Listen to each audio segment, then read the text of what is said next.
Assalamualaikum warahmatullahi wabarakatuh. Saya Rahmawati Ulfa dari Stainu Purjo. Kali ini saya akan menjelaskan tentang hak asasi manusia atau HAM. Apa itu HAM?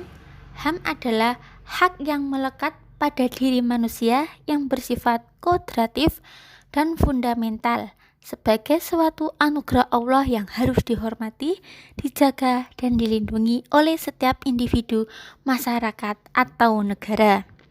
Hakikat HAM merupakan upaya menjaga keselamatan eksistensi manusia secara utuh melalui aksi keseimbangan, yaitu keseimbangan antara kepentingan perseorangan dengan kepentingan umum.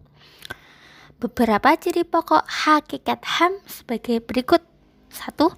HAM tidak perlu diberikan, dibeli, ataupun diwarisi. 2.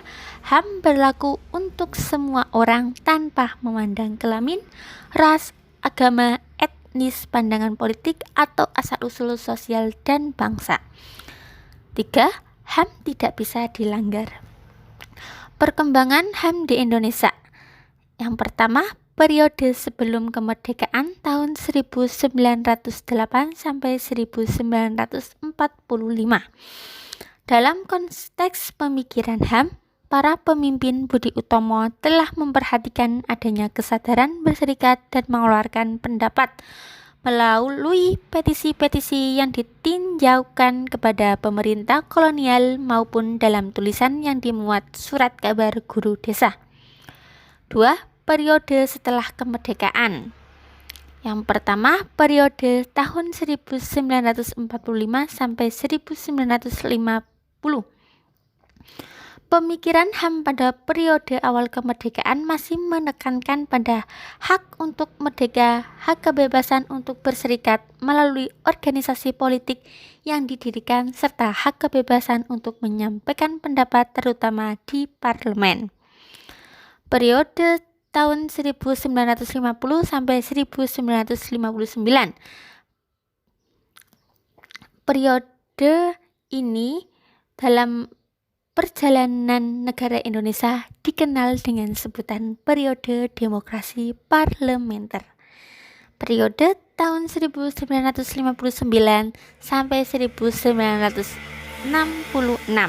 Pada sistem ini kekuasaan terpusat dan berada di tangan presiden.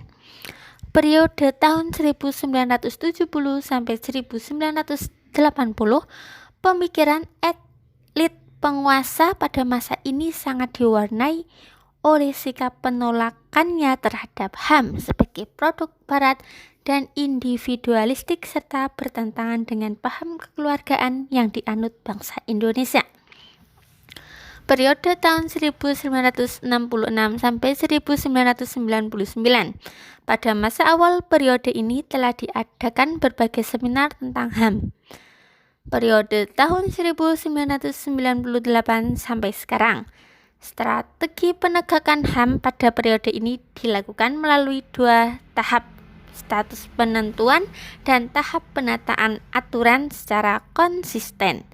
Pada tahap penentuan telah ditetapkan beberapa penentuan perundang-undangan tentang HAM seperti amandemen konstitusi negara, ketetapan MPR, undang-undang, peraturan pemerintah, dan ketentuan perundang-undangan lainnya.